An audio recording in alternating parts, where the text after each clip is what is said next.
OK, Jasper, here we go. Thank you, Ian.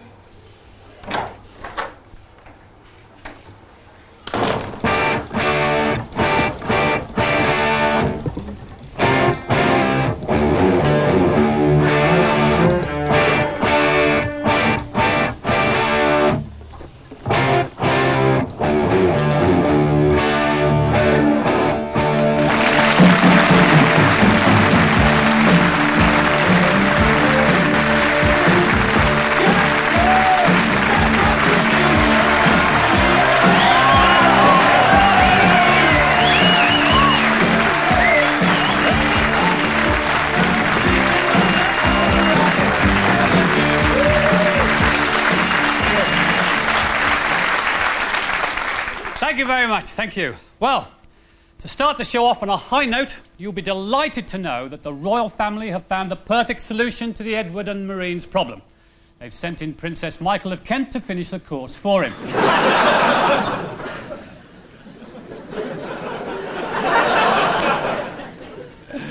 The army have come in for quite a bit of flack this week. Over 40 officers and men of the Queen's Own Highlanders on duty in Mombasa went on a sex spree and caught the clap. Their off-duty limits have now been restricted to the local safari park. This is true. So far, they've admitted to several cases of swine fever and foot and mouth, and one giraffe was slapped in a paternity suit. Anyway, it's the second week in January, and that means all over the country it's the usual whining and moaning about going back to school. You know, I don't want to go to school, Mum, I've got a tummy ache. And they're horrible at school, they bully me. That's just the teachers. When I was at school, we spent all our time trying to avoid teachers. Now they spend all day trying to find one. I've always found education confusing. I mean, from day one, we are taught about the essential 3 R's: reading, writing, and arithmetic. From there, we go on to learn that knickers starts with a K, nat begins with a G, and there's no F in physics because there's a shortage of science teachers.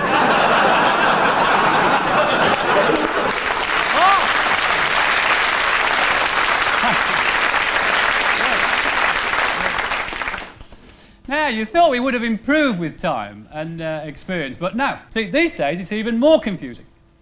I mean, take religious education. It used to be simple, right? Only 2 occasions to remember. December, it was Christmas, and let's all give thanks and rejoice that Jesus is born. Then comes March, it's Easter, and let's celebrate because he's dead. It's puzzling, but I mean, you didn't mind because both occasions meant lashings of chocolate and cream eggs with enough colouring additives and preservatives to keep you hyped up through the church services. Now, of course, all that Christian stuff is elitist, and all creeds and beliefs have to be catered for. In schools now, they celebrate Chinese New Year, Jewish New Year, Passover, Hare Krishna Week, Festival of Light. And the trouble is, you see, they all come at about the same time. And last year, I had to send my kid to school with an unleavened, vegetarian, circumcised Peking duck.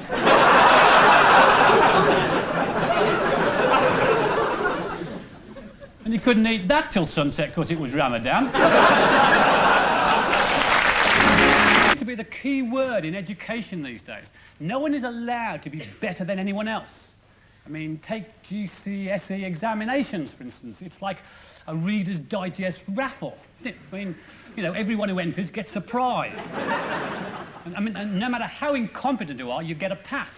From grade A right down to the one where they stamp a letter on your forehead so you can remember it. And in the classroom, it's different. I mean, you can't have class 1 or class 2 now because, like, it makes class 2 feel inferior to class 1. So they have to call it something else, like you have, like, red class and blue class. And as if it makes any difference. You know, teachers have to say things like, OK, red class, write a thesis on Einstein's theory of relativity and how it relates to modern quantum physics. And blue class, well, you just play with your jelly mold. Mind you, Colour in schools is a very sensitive subject these days, but believe it or not, to avoid racial overtones, blackboards in some schools are now being painted green. Seriously. I mean, I don't get it. I mean, it'd be interesting to see what colour chalk they use. I mean, when you think about it, you see, most colours have a prejudiced aspect to them. I mean, yellow's out, because that would offend the Chinese. Red's out, obviously. Green's out, because that would upset the Catholics. Orange represents Protestants. You're left with purple. Safe, isn't it? Yeah, let's have a go at those purple bastards. Send them back to their own planet. I do feel for kids these days, particularly at school. I mean, they can't even have a competitive game of hockey or football now. Of course, one team might lose and grow up to be heterosexual. You know, I can understand that a lack of proficiency in sport can be embarrassing. I mean, I well remember being the class prat at football. I mean, when picking sides, I was always the one left at the end. They argued about it. Who's having Carrott then? Well, we had him yesterday. Well, we had him all last week. All right, we'll have him, but he'll have to be goalkeeper. I was always the bloody goalkeeper. Even then they had to put a bell in the ball so I knew it was coming.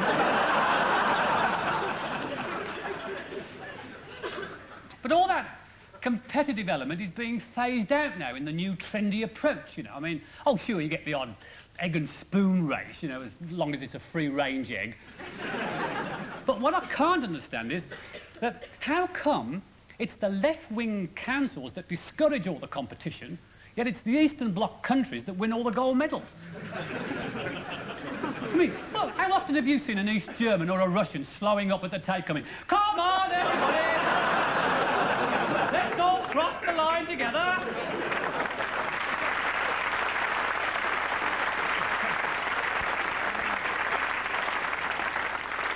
It's a plot, isn't it? The left-wing councils are stunting all our athletes so the East can win even more gold medals and proclaim what a wonderful system communism is. And yet the anomaly of it all is this. How did the left-wing councils get into power in the first place? By winning. Winning! And how did they win? By teamwork and competitiveness. It's ludicrous, isn't it? Yes, yes.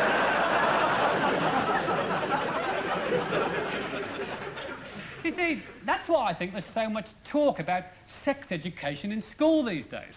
See, we didn't need sex education because, well, we didn't know what sex was. I mean, we were too busy running, jumping, batting, dribbling and throwing balls to worry about bonking. I mean, a school cap was something you won. I mean, now it's a communal contraceptive.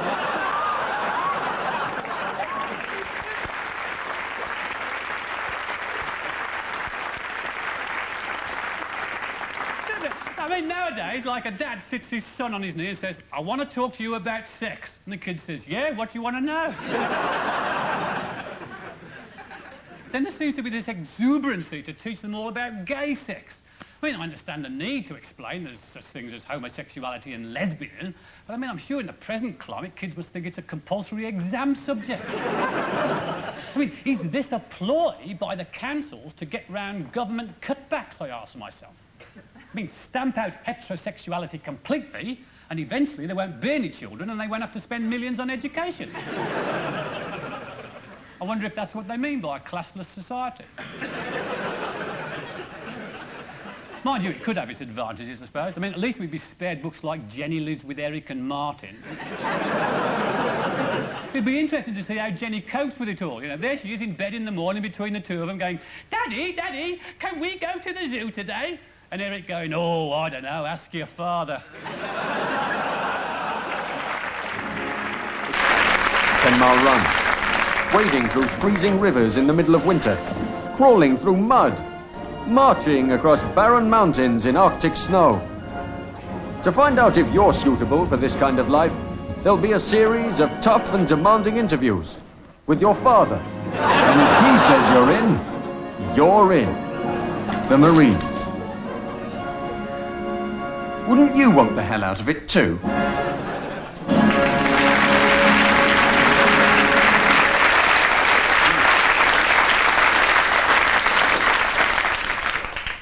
Well, what else has been happening this week? Well, the good news from the city was that Unipart's been privatised. It's now called Private Parts. The bad news from the city was of another financial scandal, and someone's written on the wall of the men's lavatory in the stock exchange, "Whatever happened to the old-fashioned city gent?" And so underneath, someone else has written, "He's helping police with their inquiries." On Monday, there was the funeral of Lord Stockton, whose last words were, "I'm going to sleep now." And I wonder what some other famous people's last words might be. South African Prime Minister P.W. Botha, "Everything's going black."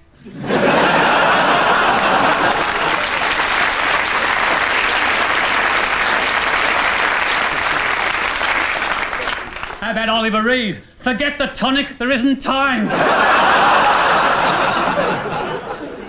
Jeffrey Archer, "I left the money under the pillow." And then, Aled Jones, that marvellous boy soprano from Wales, announced his retirement from singing this week. And we wondered why. So I thought I'd call up and ask him. Hello, is Aled there? Aled Jones, yeah. Well, I think that answers our question. On Thursday, a Navy-guided missile destroyer recovered a record shipment of marijuana from the Caribbean. They say it's probably the biggest ever drugs haul since Elvis Presley's autopsy. And now let's have a look at what else has been happening. In Earl's Court, the news of the week was that the boat show is back in town, and where you get lots of lovely boats, you invariably get lots of lovely people. Of course, using a pretty girl to sell a product is a familiar chauvinist marketing technique, and if the product is a boat, it's even more effective, they think, if the pretty girl can give a new meaning to the phrase, heave to. But lest there be charges of sexism, at least one boat came complete with an able-bodied seaman, or rather a pretty officer,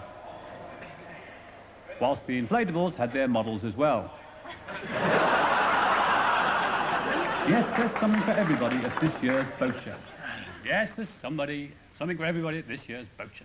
We had great fun there. When we did that piece, this is true story, we had to take all that equipment in. And we got a couple of other gags as well, which didn't quite work. And one of them was like, we took some butter for like anchors away, you know. Well, that's why we didn't use it. But I went in with Duncan, Duncan, the floor manager. And we had to go in. And I went with him, and we had to go up to security, because they're very tight at security at the boat show. And of course, Duncan had got this big bag. So he put it on the desk, and the guard was there. And first of all, he took out this big inflatable doll, and 4 pounds of anchor butter, and a John Bull repair outfit. And he sort of looked at it, and he looked at it, he said, "Whoa," he said, "you can't take the butter in there." Anyway, I think it's time for Loudon Wainwright. Is Loudon about? Sure. Loudon Wainwright.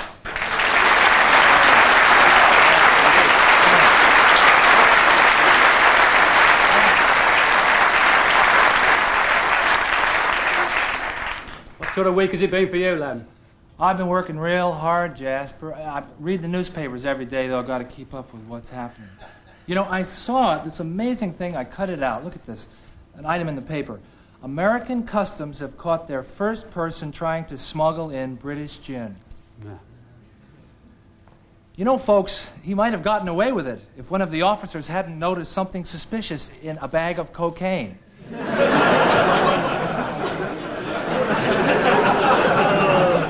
You tell the jokes, Jasper. Thank you very much. Ladies and gentlemen, Loudon Wainwright.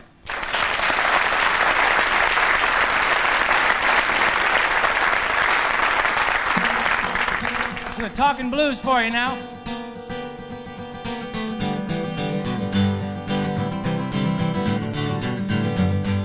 Well, it's January 10th, the beginning of the year. Everything's cloudy and a little unclear. Nobody knows what's coming down, especially over in D.C. town.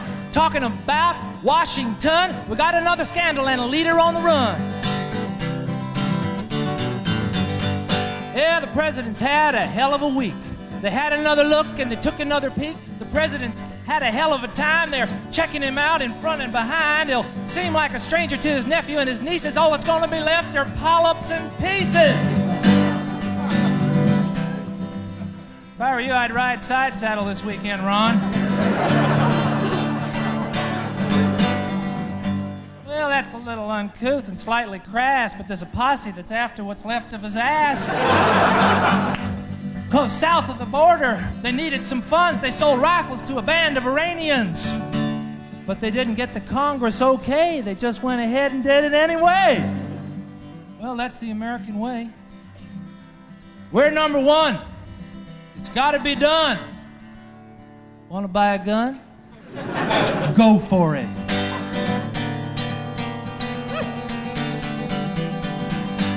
Speaking of guns and national defense, Ron's got another budget, but it don't make sense. It's a billion, trillion, zillion. Nobody knows how much that is or how many zeros, but to balance it out, we'll need a few more cuts.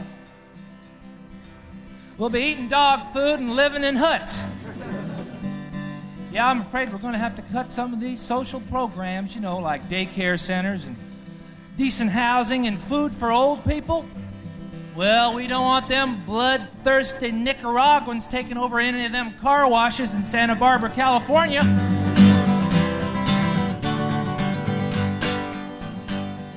He's been under the gun, he's been under the knife, the media's at him, and so is his wife. Things look kind of gray, like they're going to get black. They're on his tits, and she's on his back. I saw some graffiti in a telephone booth said, Ronald Reagan ain't telling the truth. Do you believe that? Yeah, I believe that. Well, you know, when you got that job, I mean, when you're in there, when you're in the hot spot, when you're there in the Oval Office, you know, things happen. And, well, you've heard the expression, tell a little white lie. Well, sometimes you got to tell a little white house lie.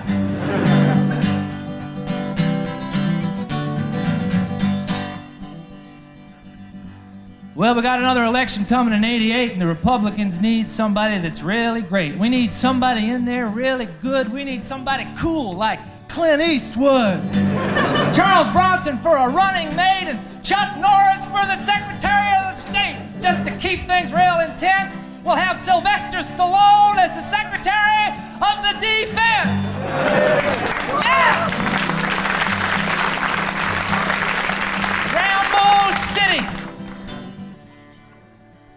Well, you know what they say in American football, don't you? The best defense is a good offense. So let's keep it offensive.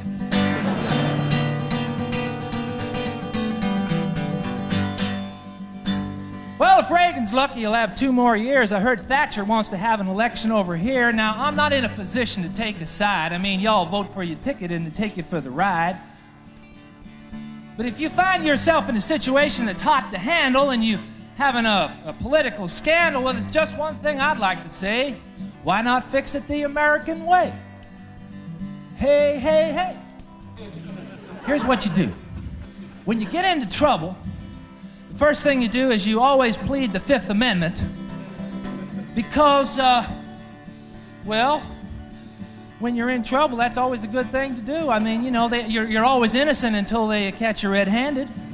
And then if they do catch you red-handed, well, then you resign. You take a year off. You go write a book about it. Then you get yourself a Hollywood agent, and they make it into a $20 million TV movie.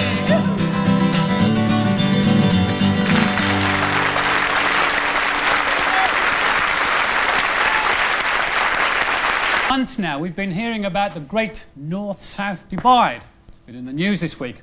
The government report on Thursday was merely the official recognition of it all. Because the problem is, for me, is that I'm from Birmingham. And Brum's not really north or south, you know. We feel a bit isolated. It's a bit like living in Berlin up there. In fact, we've installed our own Checkpoint Charlie strung across Spaghetti Junction. Except on the north, it's called Checkpoint Kevin.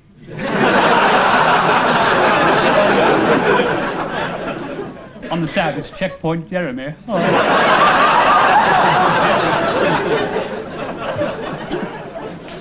I mean, when you actually think about it, Britain's always been divided. I mean, when this island was first invaded hundreds of years ago, all the true Britons were forced back into Wales and Cornwall. I mean, that's why all the Welsh sing in choirs, trying to contact their mates in Land's End. It also explains a few other things. For instance, the Vikings from Scandinavia invaded the north, but the south was invaded by the Saxons from Germany. That's why all southerners drive Mercedes and BMWs.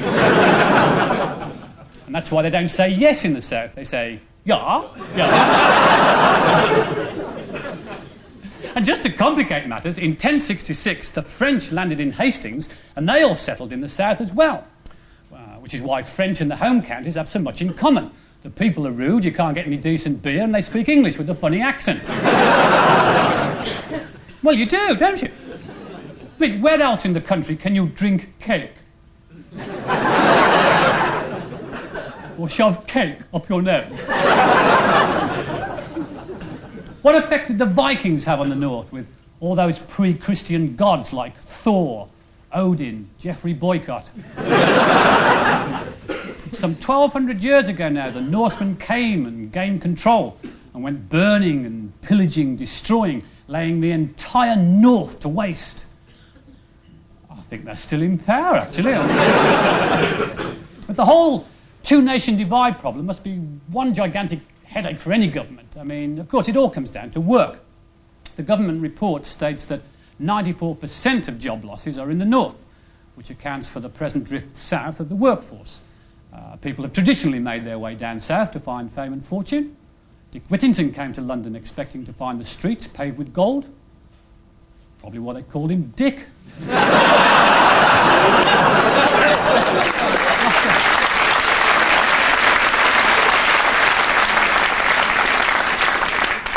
But you've got to feel sorry for all the social rejects who come down here to huddle together for warmth and companionship, drinking the night away. But this is no time to talk about the House of Commons. Yes, mind you, even MPs can't afford to live here anymore. Do you know the price of the average semi-detached in London would buy you up north? Ooh, Lancashire. So are there any answers to it all? Well, the usual unhelpful suggestions. One solution put forward would be for the north to set up new opportunities to supply the prosperous south with urgently required commodities. The south desperately needs hundreds of thousands of those for sale signs. A perfect use for all the pit props from the mines they're closing down. And cloth caps are in great demand in St John's Wood as doggy pooper scoopers. But surely they're missing out on the biggest opportunity of all. Why not make the whole of the north a tourist attraction? Turn the whole area into one giant theme park. Immediately we'd have the largest industrial museum in the world. Right? The northeast could be fenced off for a wildlife reserve. Right? Tourists would have great fun driving through and feeding the unemployed. Keep your windows closed, mind. And the never-to-be-forgotten day trip to see the multicoloured, day-glow inhabitants of Sellafield. Social point there. But we do have this great divide, there's no getting away from it. It's surprising, really, with all the communications today, we still have those stereotype pigeonhole ideas of each other. For instance, in the north, you have onions with your tripe. Down here, you take Howard's Way neat.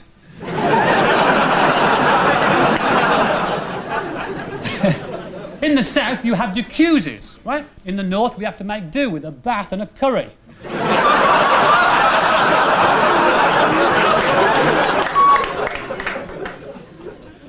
And supposing you want to portrait someone who's dour and stubborn, you put on a Yorkshire accent. Shut the face! Pigeons are staying in bedroom with us. If it's someone sharp, it's always fell off a lorry, governor. Know what I mean? Hey? Yours for a fiver, all right. Stum. Hey? And if it's someone half-witted and moronic, it's I don't watch Crossroads because the plots are too complicated.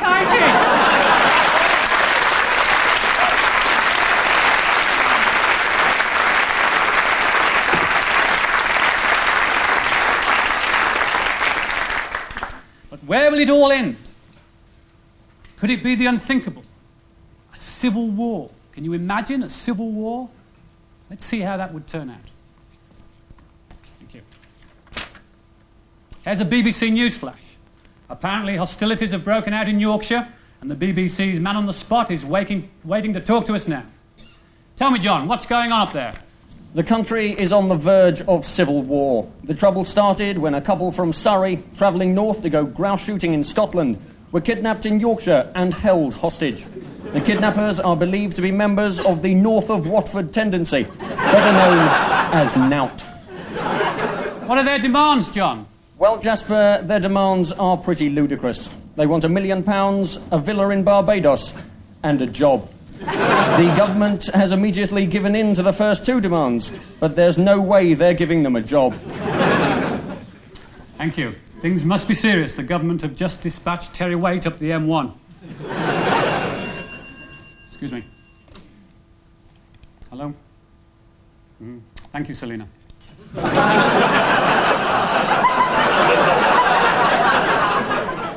It seems we have some film just in of events in the capital. The Great Drift South has begun as thousands of northern refugees flood into London. But Londoners are having them sent back. Here we see members of the 1st Battalion of the Norman Tebbit Mounted Cavalry swinging into action. For all the northern internees and suspected 5th columnists, the government have been arranging suitable accommodation.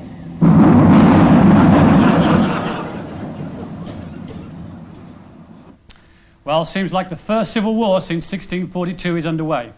Latest news in a tit-for-tat kidnapping, a Teesside lorry driver was stopped in Dorking and battered unconscious with copies of The Guardian. The Noxt of Con have been infirmed.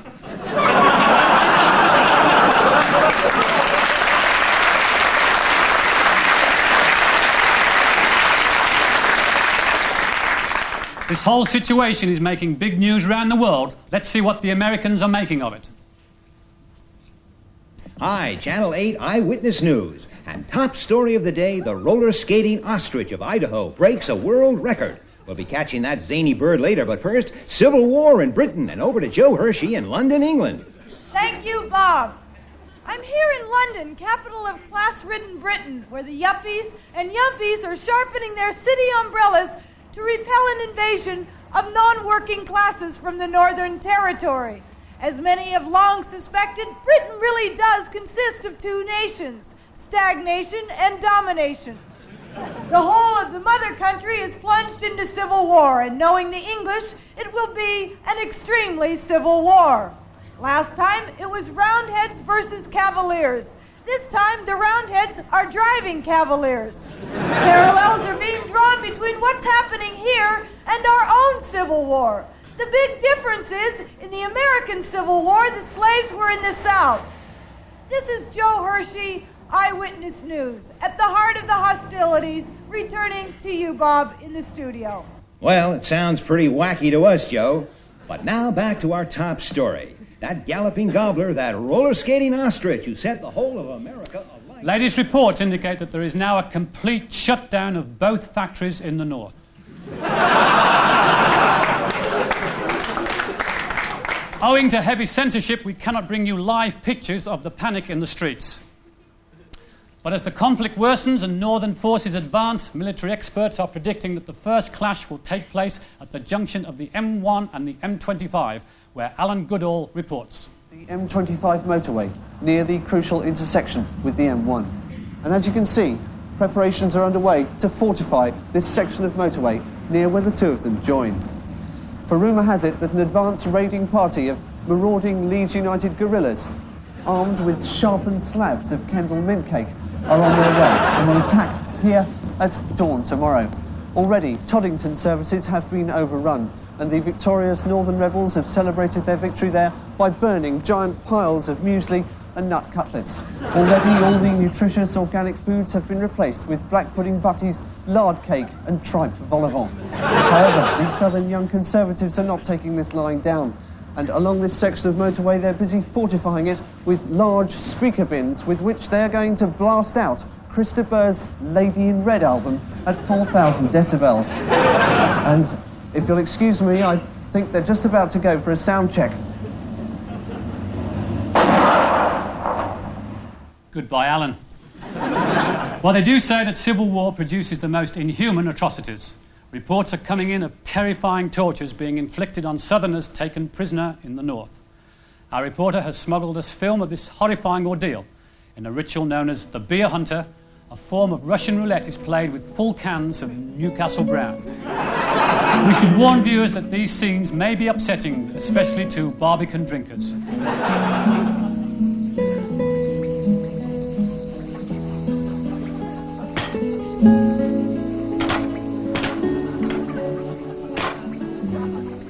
Right, lad, you're first, or thou knows what will happen to thee.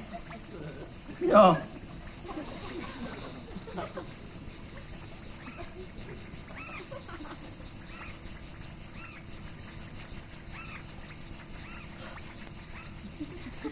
Mummy.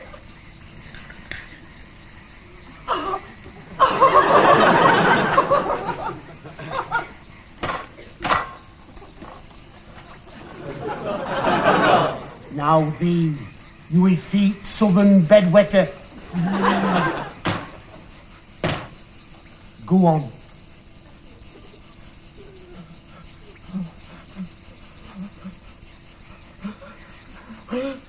Oh, so good I can't go through with it. Come on, you squinty-eyed little Guildford Rotarian. What put into the Savalloy where'd you done this? I don't care. Well, some things even Rotarians won't do. Right, turn it on. Ladies and gentlemen, Bernard Manning! Back again. He's gone on for about 4 hours. Texted someone's back to the town hall. He said, "Can you get the rent?" He said, "No, and I wouldn't pay any rent for the drafty bloody house." Never fails.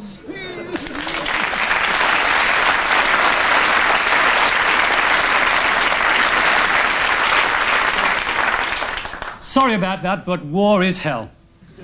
What, you're asking yourselves, could be worse than that? Unfortunately, I have to report that in the south there has been an outbreak of Geordie baiting. Oh,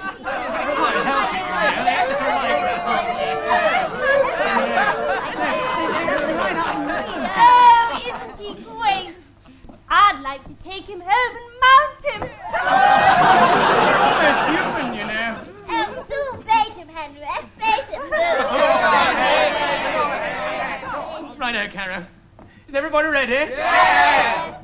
I say, Geordie Parson, how do you say goodbye to your girlfriend in Germany? Auf Wiedersehen, Pat! Do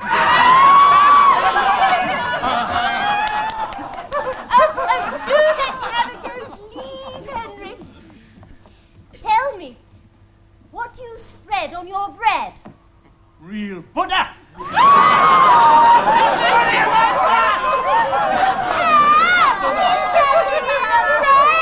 Batey, Batey, Batey. Batey, Batey, Batey. What? Go on, Henry. Do it. Go on. All right, then. Tell me, Geordie thingy, what's the name of your favourite television programme? Why, I 5-4.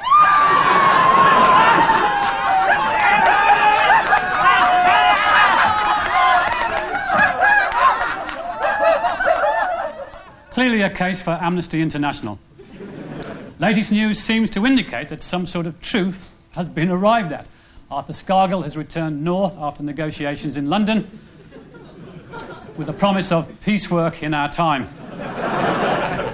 The Prime Minister herself has made an extensive tour of the north, taking in the far reaches of Letchworth and Hemel Hempstead. Finally, let's see what the papers have made of it all. The Daily Telegraph.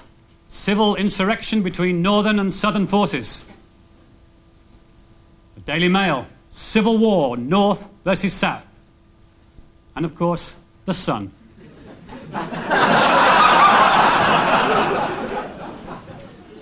What else can be said? Good night.